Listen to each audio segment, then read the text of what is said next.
Good morning student. Electrician प्रथम वर्ष और सेकेंड सेमेस्टर के छात्रों के लिए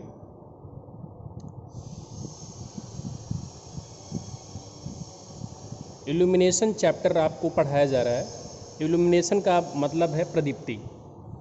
तो प्रदीप्ति चैप्टर पढ़ने से पहले आपको 3 बातें जो मुख्य रूप से मैं हर वीडियो क्लास में आपको जोर दे करके बोलता हूँ कि जाननी महत्वपूर्ण है। पहला कि आपको ल्यूमिनस फ्लक्स, जिसको हम ज्योति फ्लक्स बोलते हैं हिंदी में और उसको इंग्लिश में ल्यूमिनस फ्लक्स बोला जाता है, उसकी परिभाषा का समझ होना चाहिए और उसका प्रैक्टिकल मीनिंग क्या होता है ये आपको समझ आना चाहिए।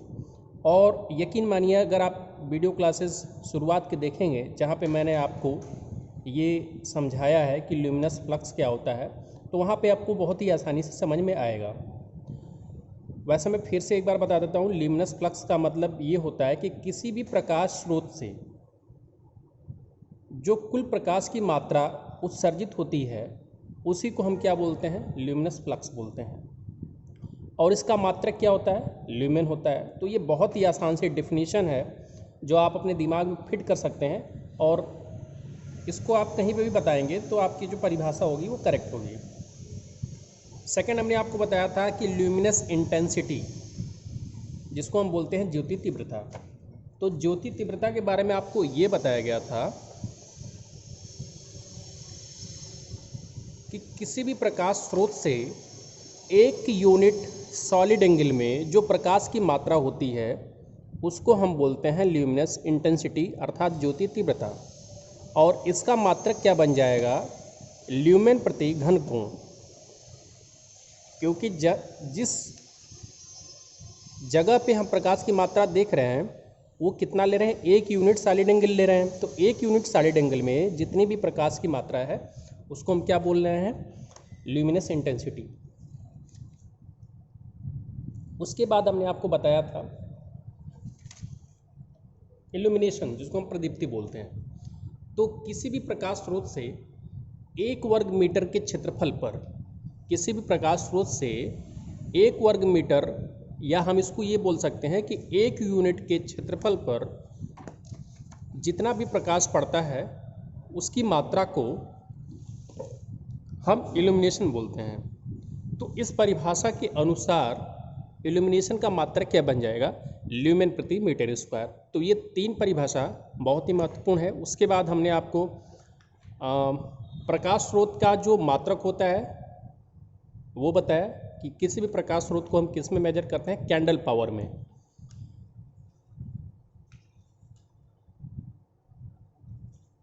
इसके बाद आपको जो है, जो प्रकाश स्रोत होते हैं उनके जो लाइट्स होती हैं अर्थात उनके जो प्रकाश होते हैं उनका अरेंजमेंट कितने प्रकार से होता है इसके बारे में बताया गया था। तो किसी भी लाइट सोर्स से जो प्रकाश निकलता है उनका अरेंजमेंट आपको ये बताया गया कि एक आपका प्रत्यक्ष लाइट अरेंजमेंट होता है जिसको हम प्रत्यक्ष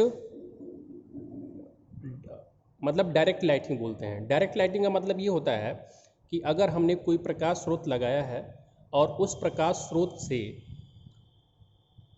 अगर 90% लाइट सीधे वस्तुओं पे पड़ती है तो इस प्रकार की प्रकाश व्यवस्था को डायरेक्ट लाइटिंग बोला जाता है, जिसको हिंदी में बोलते हैं प्रत्यक्ष प्रकाश व्यवस्था। इसके बाद आपको बताया गया था कि सेमी डायरेक्ट लाइटिंग। तो सेमी डायरेक्ट लाइटिंग का मतलब होता है कि अर्ध प्रत्यक्ष प्रकाश व्यवस्था। सेमी डायरेक्ट लाइटिंग का मतलब ये है कि किसी भी प्रकाश स्रोत से अगर 60 से 90% के बीच में प्रकाश की मात्रा वस्तुओं पर सीधी पड़ती है तो इस प्रकार की प्रकाश व्यवस्था को सेमी डायरेक्ट लाइटिंग बोला गया था। इसके बाद आपको बताया गया था सेमी इनडायरेक्ट लाइटिंग।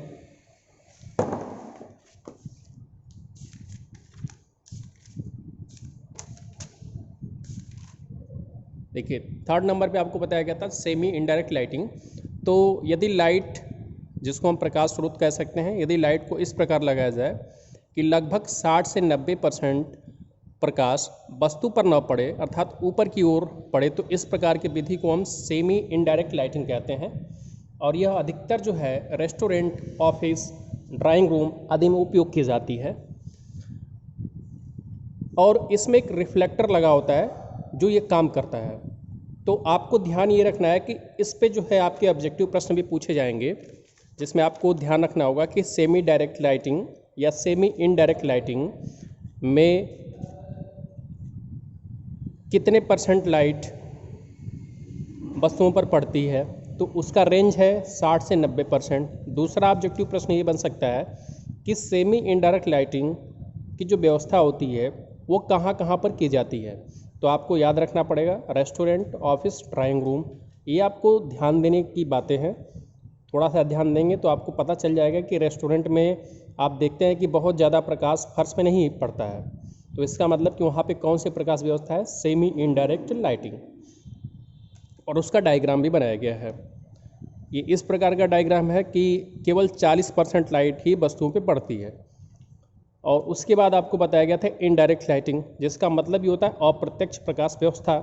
तो इस प्रकार की लाइट सोर्स में जो प्रकाश स्रोत है, प्रकाश स्रोत का 90% लाइट रिफ्लेक्ट हो जाता है अर्थात ऊपर की तरफ चला जाता है, जिससे ये निष्कर्ष निकला कि 10% लाइट ही सीधे वस्तुओं पे पड़ती है, अर्थात कुल प्रकाश स्रोत का केवल 10% लाइट वस्तुओं पे पड़ता है। तो इस प्रकार की प्रकाश व्यवस्था को इनडायरेक्ट लाइटिंग कहते हैं। और यह अधिकतर सिनेमा घरों और होटलों आदि में सुंदरता के लिए प्रयोग की जाती है। और आपको पता भी है कि सिनेमा घर में आपने कभी ऑब्जर्व किया होगा कि ज़्यादातर अंधेरा होता है। इसका मतलब कि जो प्रकाश स्रोत है उसका बहुत कम अमाउंट ऑफ लाइट, प्रकाश की बहुत कम मात्रा जो है उस हॉल में पड़ती है। इसके लिए रिफ्लेक्टर ऐसा लगा होता है कि 90% लाइट जो है रिफ्लेक्ट हो जाती है ऊपर की तरफ। और एक होता है सामान्य लाइटिंग, जिसको हम जनरल लाइटिंग बोलते हैं। तो यदि लाइट या प्रकाश स्रोत को इस प्रकार लगाया जाए कि 50% लाइट केवल वस्तु पर आए तो उसे सामान्य लाइटिंग कहते हैं अर्थात जनरल लाइटिंग कहते हैं। अब तेज़ी से आगे बढ़ते हुए हम आपको ये समझाते हैं कि जो प्रकाश स्रोत होते हैं वो कितने प्रकार के होते हैं। तो इसमें आपको एक बताया गया कि सोडियम वेपर लैंप, इसकी बनावट बताई गई। और इसमें आपको दो स्पेशल बातें ये बताई गई कि इस बल्ब के अंदर सोडियम के दाने और थोड़ी मात्रा में इनर्ट गैस अर्थात नियॉन गैस भरी होती है। तो परिभाषा में क्या आप लिखेंगे और क्या ध्यान देने योग्य बातें हैं कि इस बल्ब के अंदर सोडियम के दाने और थोड़ी मात्रा में इनर्ट गैस भरी होती है। और ये बात आपको याद भी ज़्यादा समय के लिए हो सकती है क्योंकि नाम से ही स्पष्ट है, सोडियम वेपर लैंप। तो इसका मतलब कि सोडियम का कहीं ना कहीं इसमें यूज़ है। तो जैसा आपको परिभाषा में बताया जाता है कि इस बल्ब में सोडियम के दाने और थोड़ी मात्रा में इनर्ट गैस भरी जाती है। और इसमें जो फिलामेंट होता है वो टंगस्टन का होता है। और इसका जो कार्य करने का सिद्धांत होता है, इस लैंप को कार्य करने के लिए शुरू में अधिक वोल्टेज लगभग 380 से 450 वोल्ट और बाद में 110 वोल्ट की ज़रूरत पड़ती है। तो ये मुख्य बातें रहीं जो आपको ध्यान रखनी चाहिए। और ये इसका डायग्राम रहा जो आपको पीछे की वीडियो क्लास में बताया भी जा चुका है। इसके बाद आपको बताया गया मरकरी वेपर लैंप की बनावट तथा कार्य करने का सिद्धांत। तो इसके बारे में बताया गया था कि ये जो मरकरी वेपर लैंप है ये 3 प्रकार के होते हैं। एक तो high pressure mercury vapour lamp auxiliary electrode के साथ, और दूसरा बताया गया high pressure mercury tungsten filament lamp auxiliary electrode के साथ, और तीसरा बताया गया था अधिक high pressure mercury vapour lamp जिसको हम MB टाइप बोलते हैं, और सेकेंड को क्या बोलते हैं, MAT टाइप। तो हमारा आज का जो अध्याय शुरू होता है वो यहीं से शुरू होता है, MAT टाइप, क्योंकि हम MA टाइप का जो मरकरी वेपर लैंप है उसको पढ़ चुके हैं। तो आज MAT टाइप के लैंप को हम पढ़ते हैं। इस प्रकार के लैंप का लगभग MA प्रकार की तरह ही होता है, अर्थात जो MAT टाइप है mercury vapour lamp with auxiliary electrode, तो ये जो लैंप होता है अर्थात MAT टाइप का जो लैंप है वो लगभग MA प्रकार का ही होता है, परंतु इसका बाहरी कांच का जो आवरण होता है वो खाली न होकर के इसमें टंगस्टन का फिलामेंट होता है।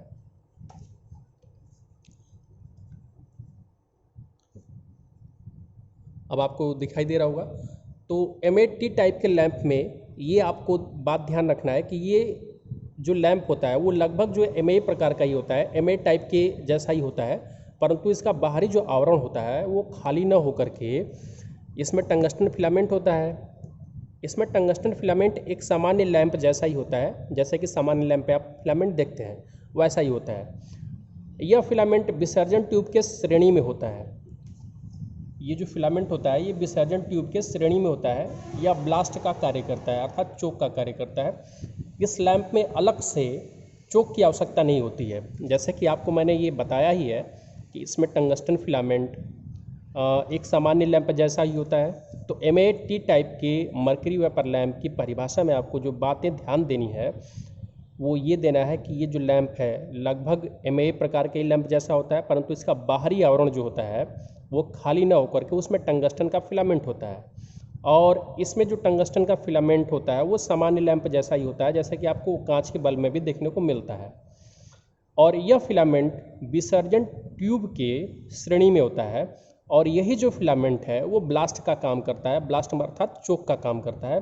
तो जैसे आपको MA प्रकार के लैंप में बताया गया था कि उसमें चोक की आवश्यकता थी, लेकिन इस लैंप पे चोक की अलग से आवश्यकता नहीं होती है, क्योंकि जो फिलामेंट होता है वही क्या काम करता है, चोक का काम करता है।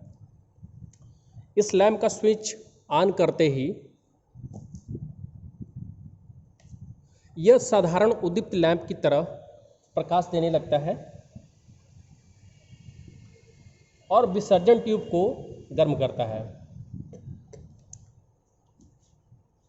जब एक निश्चित ताप पर आ जाता है तो तापीय स्विच खुल जाता है और फिलामेंट का कुछ भाग परिपथ से अलग हो जाता है।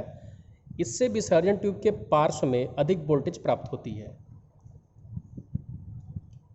इस लैंप में उदित लैंप का लाल पीला प्रकाश मिश्रित होता है, अर्थात इस लैंप में MAT टाइप के लैंप में उद्दीप्त लैंप जो इनकैंडिसेंट लैंप आपको बताया गया था उसका लाल पीला प्रकाश मिश्रित होता है, जो कि फिलामेंट और विसर्जन ट्यूब से निकलता है।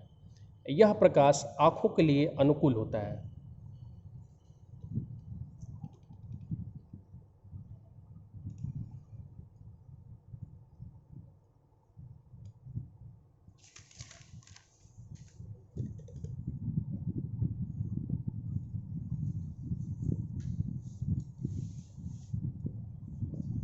तो यहाँ पे आपको जो परिभाषा ध्यान देनी थी वो आपको बता दी गई है। हमने ये बताया कि जो MAT टाइप का लैंप होता है वो लगभग MA प्रकार का ही लैंप होता है, लेकिन इसमें जो बाहरी आवरण है वो खाली ना होकर के इसमें टंगस्टन का फिलामेंट लगा होता है। ध्यान दीजिएगा बातों को। अब ये जो टंगस्टन का फिलामेंट होता है ये सामान्य बल्ब जैसे होते हैं उनके जैसा ही होता है, लेकिन ये जो टंगस्टन का फिलामेंट होता है यही ब्लास्ट का काम करता है, अर्थात चोक का काम करता है, जिसके कारण इस बल्ब में अलग से चोक की रिक्वायरमेंट नहीं होती है, आवश्यकता नहीं होती है। जब इस लैंप का स्विच ऑन करते हैं तो यह साधारण उद्दीप्त लैंप की तरह प्रकाश देने लगता है। जैसे इस लैंप को हम स्विच ऑन करते हैं तो इनकैंडिसेंट लैंप जैसे तुरंत स्विच ऑन करने पर प्रकाश देने लगता है, उसी भांति यह लैंप भी स्विच ऑन करने पर प्रकाश देने लगता है और साथ ही साथ जो विसर्जन ट्यूब है उसको गर्म करता है। और जब एक निश्चित ताप आ जाता है तो तापी स्विच जो है वो खुल जाता है और फिलामेंट का कुछ भाग परिपथ से अलग हो जाता है। इससे विसर्जन ट्यूब के पार्श्व में अधिक वोल्टेज प्राप्त होती है। इस लैंप में उदित लैंप का लाल पीला प्रकाश मिश्रित होता है, जो कि फिलामेंट और विसर्जन ट्यूब से निकलता है। यह प्रकाश आँखों के लिए अनुकूल होता है। तो बहुत ही आसान सी परिभाषा रही है MAT टाइप के लैंप की, जिसको आप अपने दिमाग में रख सकते हैं।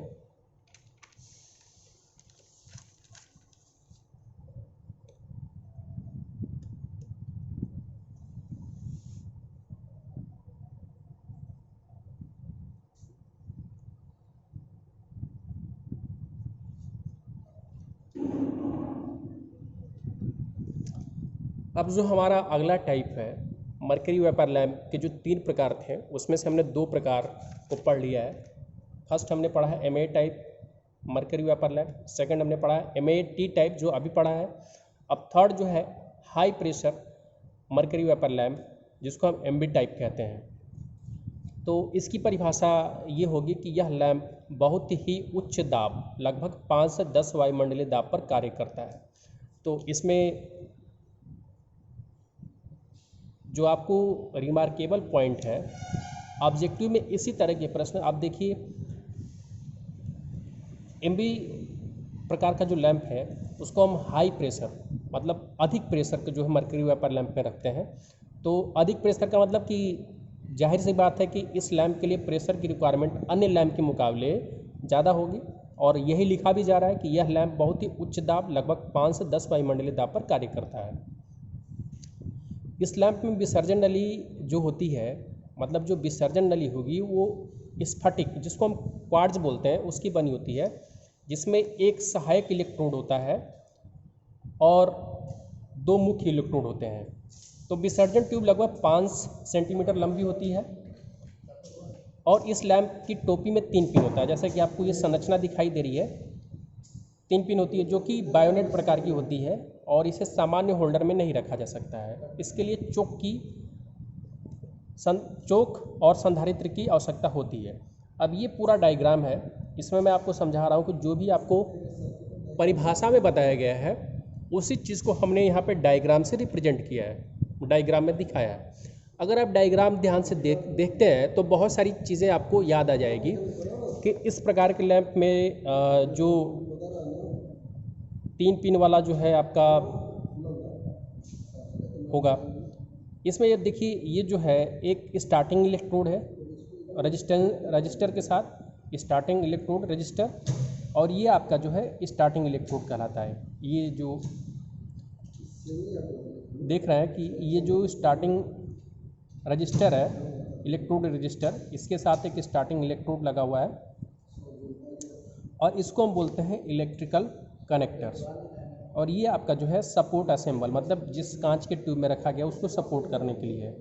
और ये जो है आपका क्वार्ट्ज का ट्यूब, मतलब क्वार्ट्ज की, जैसे आपको परिभाषा में बताया गया है कि इस प्रकार के लैंप में जो विसर्जन नली होती है वो क्वार्ट्ज की बनी होती है। तो आप डायग्राम देखिए, उसमें हमने दिखाया भी है कि जो विसर्जन ट्यूब है ये क्वार्ट्ज की है।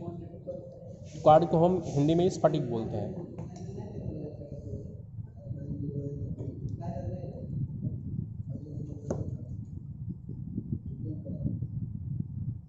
तो इसमें ध्यान देने वाली बात आपके लिए क्या रही है, एमबी प्रकार के लैंप में जो 2-3 पॉइंट आप ध्यान दे सकते हैं। पहला पॉइंट ये है कि यह लैंप बहुत ही उच्च दाब और लगभग कितना 5 से 10 वायुमंडलीय।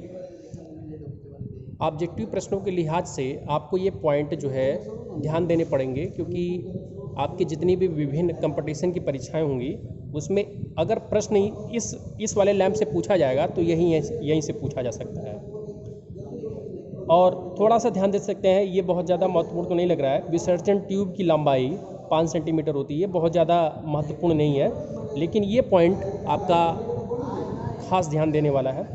और इसमें 3 इलेक्ट्रोड होते हैं, 2 मुख्य और एक सहायक इलेक्ट्रोड। और विसर्जन ट्यूब इस लैंप में टोपी में 3 पिन होती है जो कि बायोनेट प्रकार की होती है। अब इसके बाद ये पूरा डायग्राम है।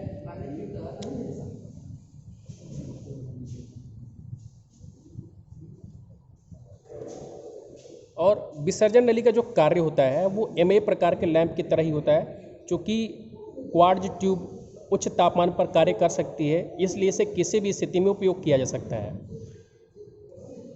तो ये लैंप जो है 80 वाट, 125 वाट, 250 वाट, 400 वाट, 700 वाट और 1000 वाट में उपलब्ध हैं, जो कि 230 वोल्ट, 250 वोल्ट, 50 हर्ट्ज मुख्य पदार्य, मतलब कि एसी सप्लाई पर ही कार्य करता है। लैंप की दक्षता 50 ल्यूमेन प्रति वाट होती है।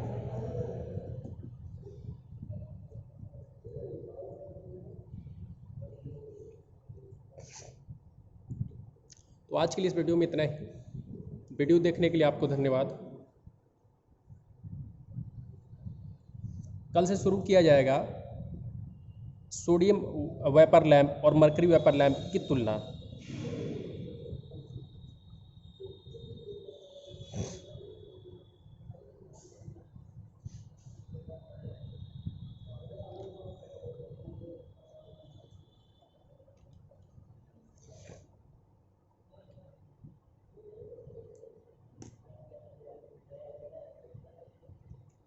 तो आप सभी से ये रिक्वेस्ट है कि आप इस पूरे अध्याय को जहाँ से मैं आपको मुख्य बातें बता रहा हूँ या इम्पोर्टेंट पॉइंट, वो बिल्कुल ध्यान रखिए, क्योंकि इसके बाद, इस चैप्टर के बाद जब मैं ऑब्जेक्टिव आपको हल कराऊंगा तो मैं फिर आपको याद दिलाऊंगा कि अगर आपने ये पॉइंट ध्यान दिया होता तो आपसे ये प्रश्न आप हल कर पाते।